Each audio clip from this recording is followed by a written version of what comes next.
This is CGTN, China Global Television Network.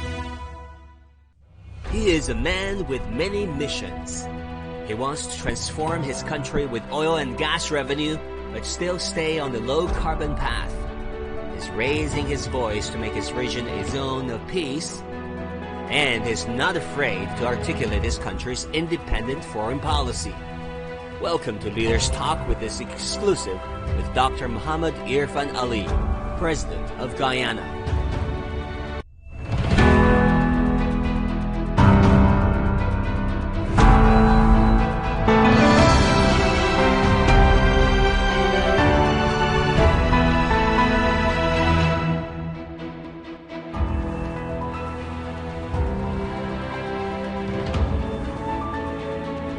Hello and welcome to Leaders Talk, where we meet leaders, thinkers, and trailblazers. I'm Wang Guan in Beijing. Today we look at China's presence in Latin America and the Caribbean. Is China overstretching, or is the West overreacting? My guest today is Dr. Irfaan Ali, President of Guyana. It's almost 80% forest. It's the only English-speaking country of South America. Its diverse ethnic makeup reflects centuries of colonial rule and social progress in the Caribbean region. Its economy was struggling, but it's about to change. It is Guyana. Records show that as early as 1853, Chinese immigrants set foot on modern-day Guyana. Some stayed after their ordeal, and in nearly 170 years made their mark in the medical field, commerce, law, agriculture, education, and the general infrastructure of Guyana. In fact, Guyana's first president as an independent nation was an ethnic Chinese, the late President Arthur Chun. On October the 1st, 2020, shortly after Dr. Irfaan Ali was elected, he congratulated China's National Day and pledged to strengthen the bilateral relationship on the economic, political, and social fronts. Dr. Irfaan Ali, President of Guyana, it is an absolute honor to have you on our program. Thank you for doing this. Thank you very much. It's my pleasure to be here, and I thank you for welcoming me on your program. How would you describe the current state of China-Guyana relationship? Where is it today? Well, I would say the Guyana-China relationship has been an evolution, and that evolution would have led to many positive outcomes. So it is not a relationship that is built only on economic prosperity. Is a relationship that has a social component. It's a relationship that has a political component. And it's a relationship that has led to the advancement of both countries. As you know, China is an important development partner for Guyana.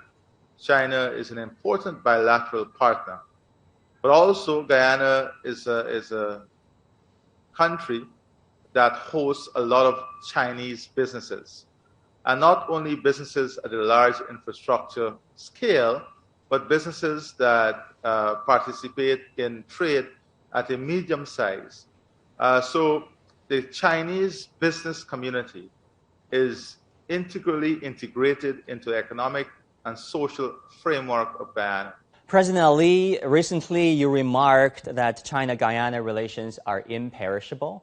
And this relationship is based on, quote-unquote, our shared ties of blood and history. What exactly do you mean by that? We are not only hosts to Chinese investment. We have people-to-people link. We have the Chinese are part of our country. They are part of the diversity of our country. They are part of the diverseness of our country. They are part of the bloodline of our country. So, when I said that, I meant that from a people perspective, from a cultural perspective, from a human perspective, China is an equal part of Guyana because they make up the 6 people. Yeah, I know in the Guyanese national anthem, one line really sticks out to me. That is, one land of 6 peoples, united and free. And of course, Chinese being one of those 6 peoples. In what ways do you think people with Chinese heritage have shaped Guyana to become what it is today over the past years, decades, and centuries? In every area. If you look at the trade and commerce, you will see a lot of Chinese investors and investment in that area. Infrastructure transformation, technology, agriculture, cultural integration and transformation, human resource transformation in providing educational opportunities and being part of the economic and social transformation of our country driven on an educational platform. So I would say that the contribution is rich and diverse as the six people of our country. In every area of development, in every area of advancement in the country, you would see Chinese investors or Chinese nationals playing an important part. In our cuisine, we are known in the region to have the best Chinese food, and we have some very elaborate investment in the hospitality and sector, especially in restaurants. So Chinese investment has influenced all aspects of national life. And it's not only national life at the center. You can go to one of the most remote areas of Guyana, or you can go to even areas in the hinterland. Let us look at Letem, which is on the border with Brazil, and it's in Region 9. You will see not only Chinese restaurants, you'll see Chinese businesses, hardware store, retail centers. And that is because of the way we have also treated Chinese investors and Chinese nationals themselves, and even those who come in from time to time. We have always provided an equal platform. We have always provided a respectful platform in which the investment, in which their presence was not only welcome, but it was supported.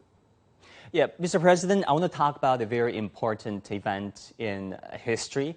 Guyana was the first English-speaking Caribbean country to recognize People's Republic of China in 1972. That was only a very short few years after Guyana itself gained national independence and became a republic. What made Guyana decide to do that? And as the country's current president, looking back, how do you feel about that decision? Well, let me start from the second part of your question. We always value deeply the decision to bring our countries together through diplomatic channels. We saw that decision then, and we continue to see that decision as an important part of our presence in the global community. China and Guyana relationship evolved over time, but that relationship in initial years was structured around political, trade, economic kind of sphere, with support for the country's development agenda and supporting the transformation of human resources through educational opportunities and cultural exchange. But as time went by and things evolved, Guyana became an important destination, also major partner in terms of the transfer of technology, knowledge, and support for the infrastructural transformation of our country. More recently, we have a Chinese firm as part of the consortium in a new sector, the new oil and gas sector. So in every phase of the development of the country, the presence of China was there and continues to be there.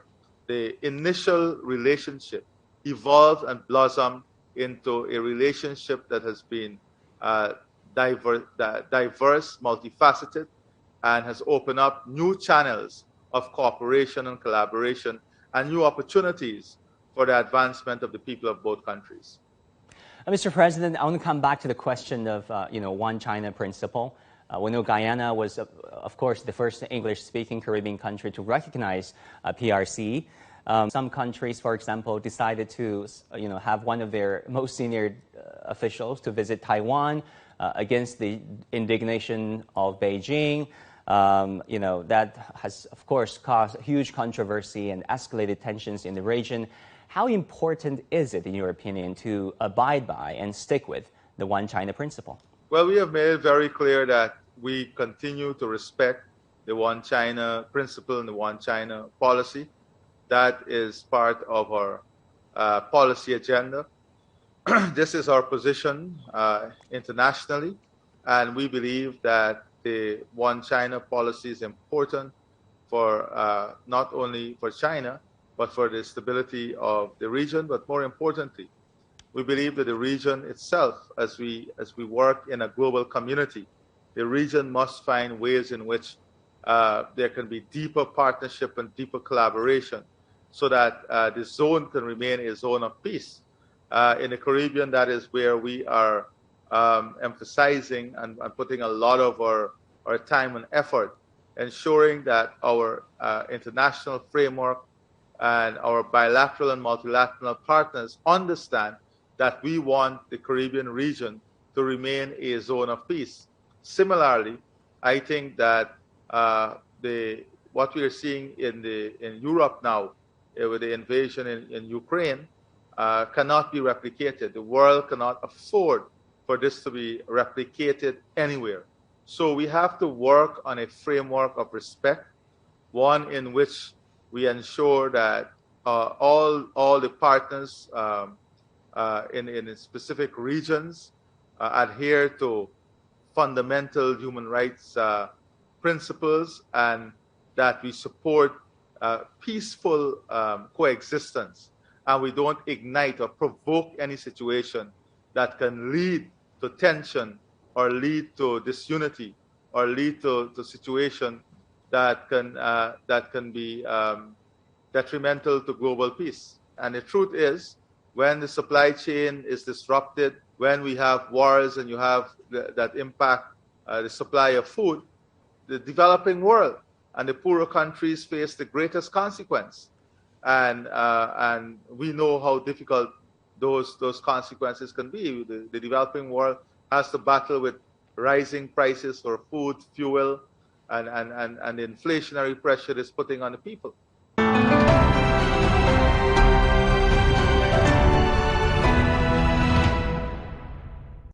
Peace drives progress, so is natural resources, and in this case, Guyana's newfound oil wealth.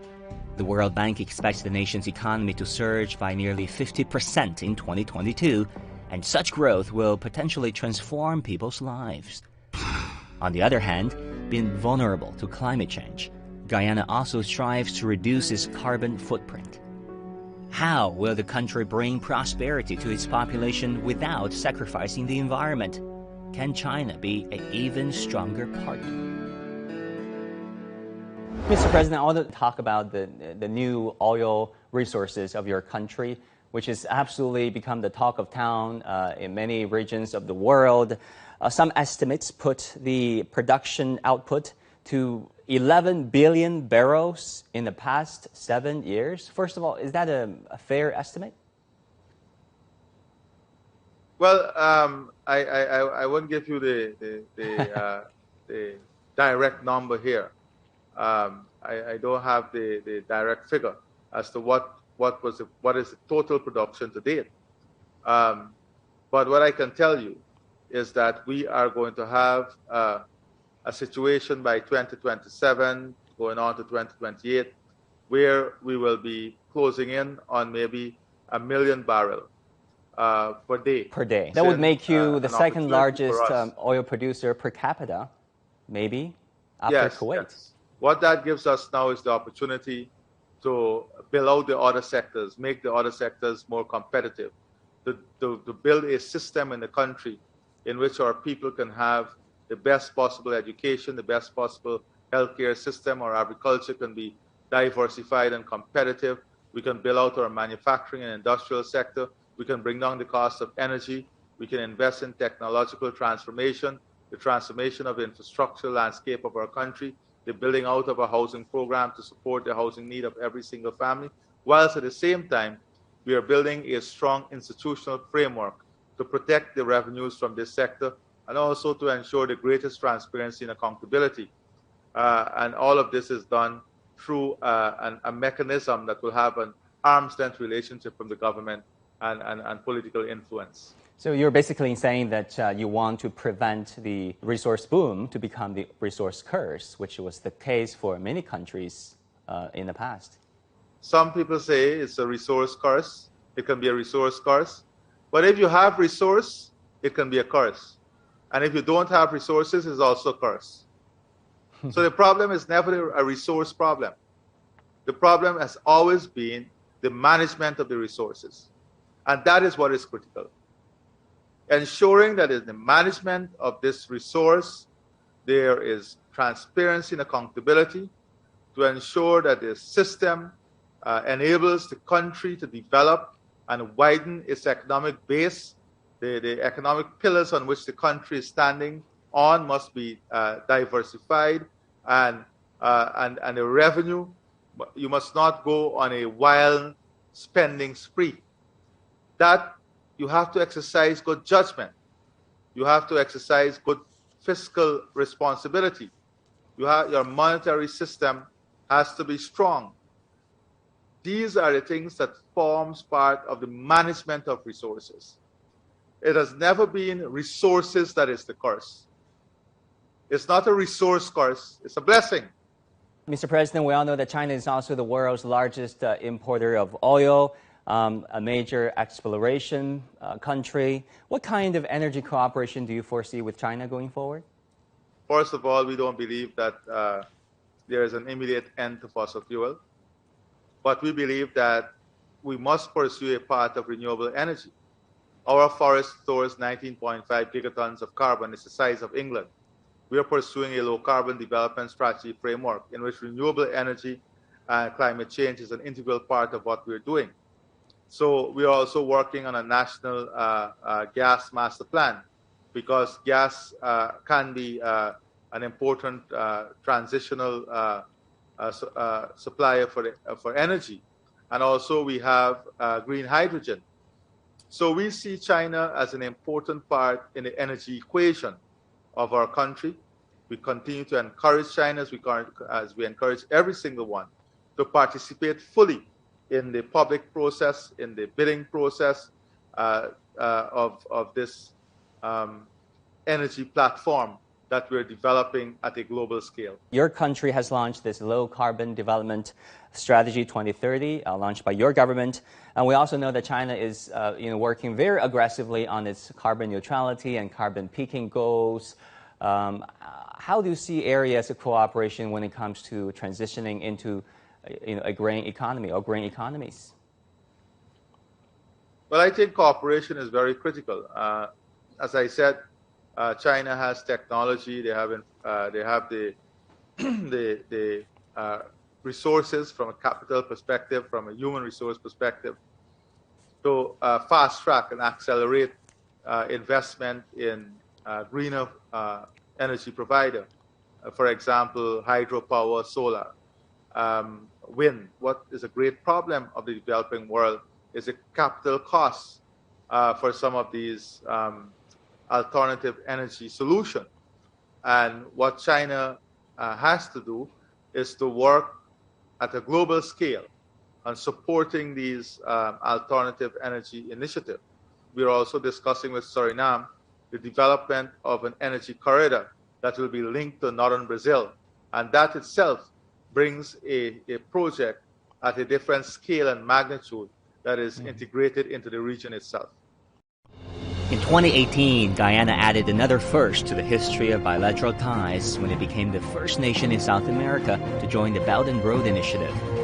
According to official data, the focus of BRI in infrastructure, particularly in energy and transport, expanded to about 73% in the first half of 2022, up from 63% in 2021.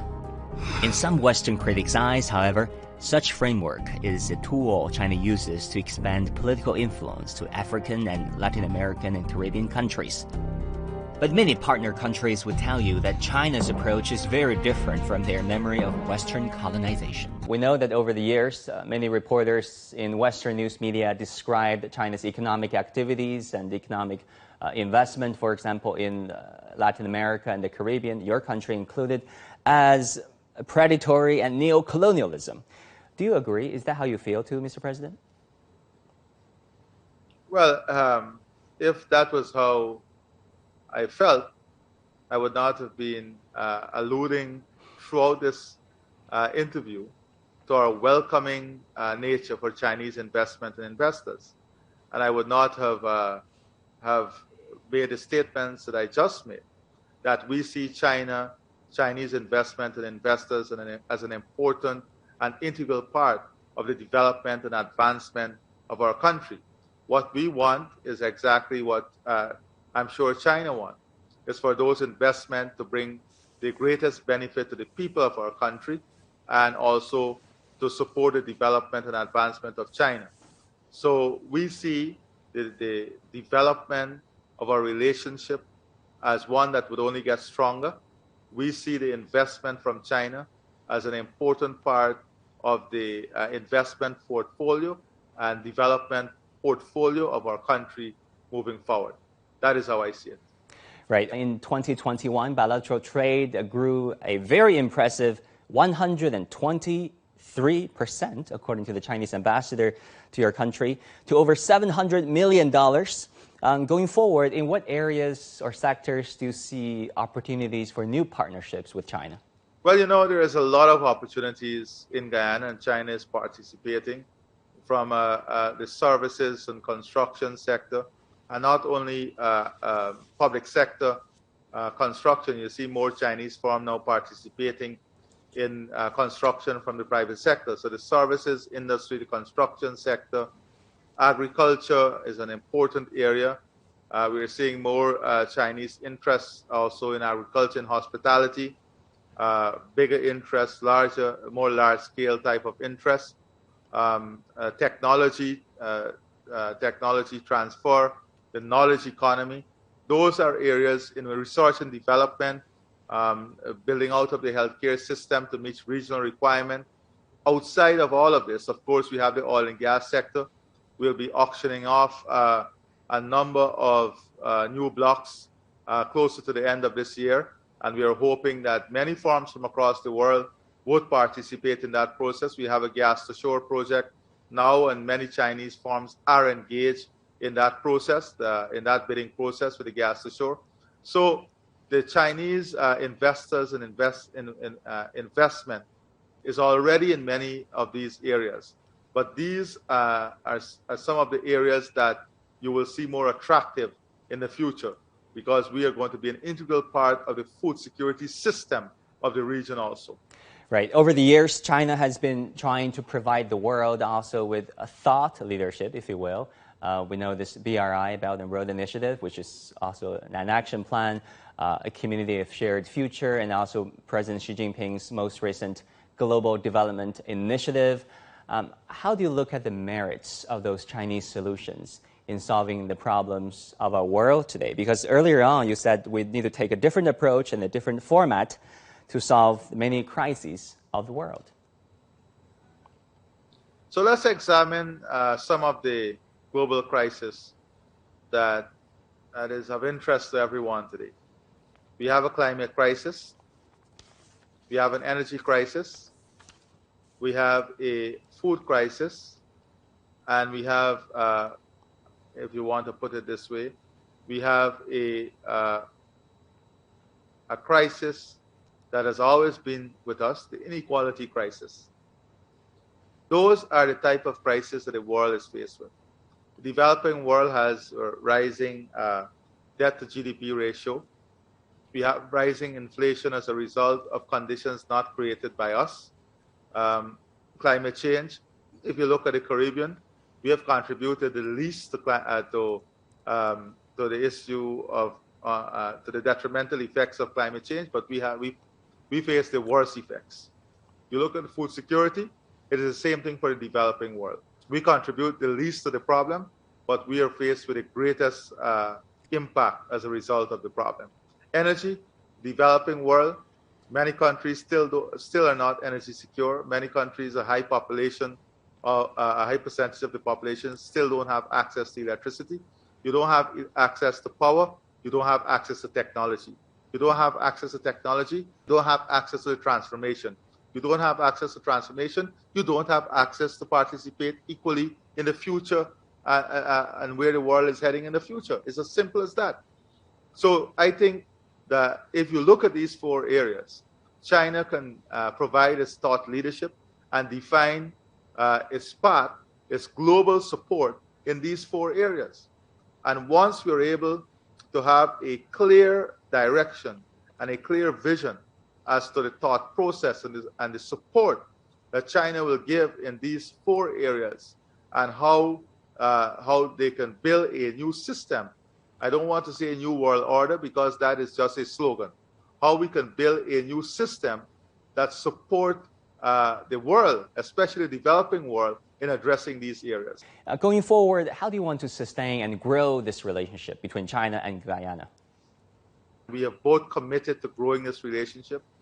We are both committed to building this relationship.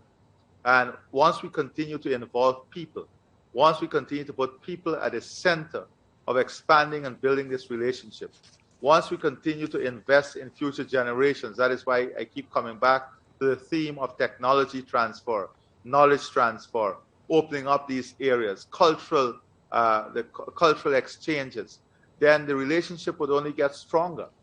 It cannot get weaker. But if we don't put emphasis and we don't put enough energy on these type of people-centered approach to the development and advancement of the relationship, and move more to a transactional approach to building the relationship, then we will not get the type of benefits both China and Guyana want to get. So I'm saying that the relationship must be bedded in some fundamental values that we both share, and once we continue on this trajectory, once we build a bilateral framework that support the areas that I've spoken about, then you will see the relationship not only getting stronger, but getting more integrated and more structured. And that is what is critical. Dr. Irfaan Ali, President of Guyana, thank you so much for speaking with us. Thank you very much. It was my pleasure. And again, I congratulate China and Guyana on this important anniversary when we celebrate 50 years of bilateral relationship. And we look forward to working in a stronger, more sustained way as we build stronger bilateral ties and create deeper conditions for the advancement of the people of China and Guyana. Thank you. Mr. President, thank you for this interview. That's it for this edition of Leaders Talk. Thank you for watching. I'm Wang Guan in Beijing. See you again next time.